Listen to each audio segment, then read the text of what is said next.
वाचा. ईश्वराला शोधत आहात तर मानवात व परिसरातील वस्तूत शोधा. मंदिरात तर तुम्ही जा, तुमची इच्छा आहे तुम्ही मंदिरात जा, पण मंदिराच्या बाहेर पडल्यानंतर तुम्ही काय करायचं आहे की माणसांमध्ये देवाला शोधायचं आहे, वस्तूंमध्ये देवाला शोधायचं आहे. बरोबर आहे ना? आता तुम्ही म्हणाल वस्तूंमध्ये देवाला शोधायचं आहे म्हणजे काय टीचर?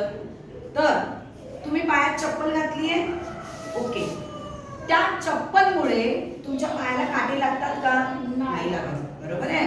तुम्हाला काही त्रास होतो का चालण्याचा? नाही. चटके लागतात का गरम गरम? नाही. मग तुमचं संरक्षण कोण करतं?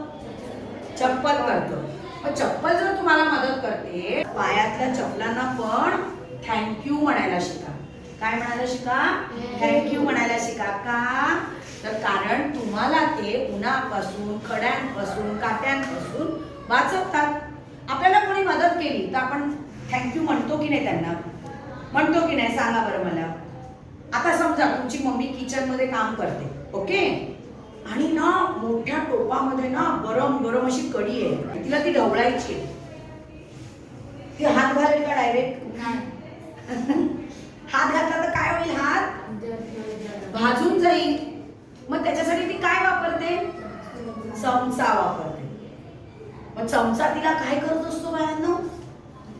मदत करत असतो. मग तुमच्या मम्मीने त्या चमच्याला काय म्हटलं पाहिजे? Thank you so much. कारण तुझ्यामुळे माझा हात भाजणार नाही. आणि मग छानपैकी तिने काय करायची? डाळ ढवळायची. ओके.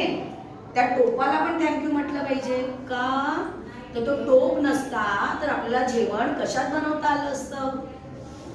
ती जी अग्नी आहे, आग आहे, त्याला पण आपण थँक्यू म्हटलं पाहिजे. आगच नसती तर जेवण कसं शिजलं असतं?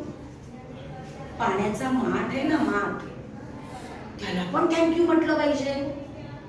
कारण आपल्याला जीवनावश्यक जे पाणी प्यायला लागतं ते पाणी आपल्याला कशात साठवून ठेवतो? आपण माठात साठवून ठेवतो. त्याला पण आपण थँक्यू म्हटलं पाहिजे.